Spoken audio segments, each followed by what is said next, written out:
Today we're going to discuss how to inspect and how to properly don your full body harness. Before you use any part of a personal fall arrest system, you're required to inspect it. If you find anything wrong with the equipment, if it does not pass the inspection, you must take it out of service. Before you start the inspection, you want to grab the harness by the back dorsal D-ring, raise it up, and shake it.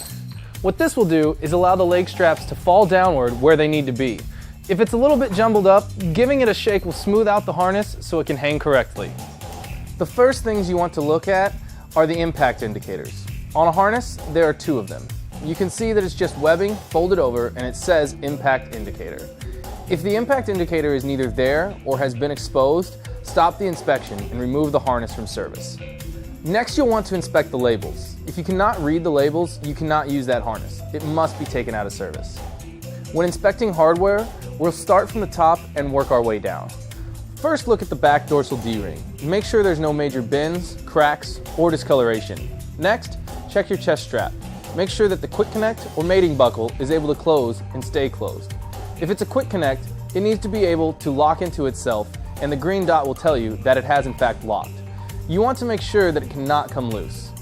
For the mating buckle, you pass the buckle through the slot and give it a couple of short pulls to make sure it will stay in place as well. The next thing you'll be inspecting are your adjusters. Mating buckle adjusters or rolling friction buckle adjusters.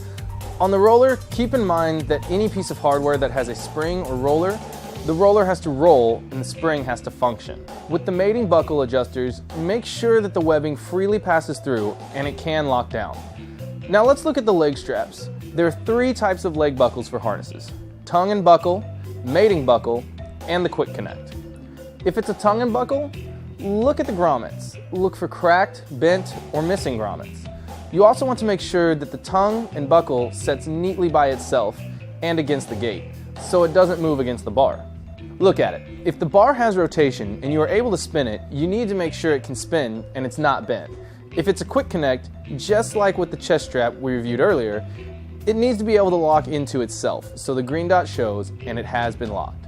Again, for the mating buckle, you pass the buckle through the slot and give it a couple short pulls to make sure it will stay in place. Okay, let's talk about webbing. You always want to do this inspection without your gloves on. First, an easy one is tears, holes, or discoloration of the webbing.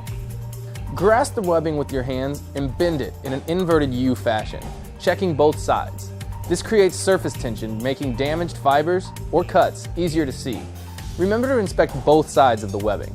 Webbing damage may not show up by just looking at it. Run your hands down the webbing to feel for any hard, shiny spots caused by heat damage. Or feel free to make sure the thickness of the webbing is uniform. If it thins in places or shows signs of undue stretching, that could indicate it has been subject to a fall. Then, you also want to make sure the edges are not worn down too much. If you've got 10% of wear on the outside of the webbing, then it needs to be removed from service. A key thing to look at is the stitching. Make sure you don't have any loose or missing stitches. One place many people tend to forget to look at is the subpelvic strap. Underneath there gets a lot of wear, so be sure to check all of your stitching on your harness. Now that we have fully inspected our harness and confirmed that it has passed inspection, we're ready to don the harness. Again, hold the harness by the dorsal D-ring and locate the chest strap. Now, just like putting on a shirt, slip one arm through one side, then the other arm through the other side, so the dorsal D-ring is at your back. You do not want to secure the chest strap just yet. From here, you'll want to adjust the harness from the bottom up. This is the best way to get a proper fit. First, ensure that the subpelvic strap is hanging just below the buttocks, so that when you fall, the bulk of your weight will get caught by the subpelvic strap. That's your strongest support area. You can adjust the height of your subpelvic strap by adjusting your torso adjusters.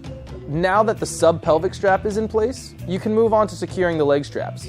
Whether you're using tongue buckles, mating buckles, or quick connects, it's all the same. You want them tight enough where it's tight to put 2 to 3 fingers between you and the leg strap. If the straps are too loose, you could be subjected to serious injury during a fall. Once you have both leg straps in place, double check the torso adjustment to make sure the subpelvic strap is still correctly positioned. Then you're ready to go to the chest strap. The chest strap should set straight across your chest cavity. You don't want the chest strap to be too low or you could roll out. You also don't want it to be too high because if you do take a fall, the harness could move up and it could actually come up under your chin and cause damage. But straight and tight against the center of the chest is where it needs to be. This is what can keep you from slipping out of the harness if you fall head over heels. Now that you've got your harness on and it's adjusted properly, let's talk about caring for your harness. It's very simple. Store your harness in a cool, dry place, out of direct sunlight, and away from chemicals. If the webbing gets dirty, it can be cleaned with mild soap and water and then hung to dry. And that's it. If you've got any questions or need additional product information, please give us a call or visit us at FallTech.com.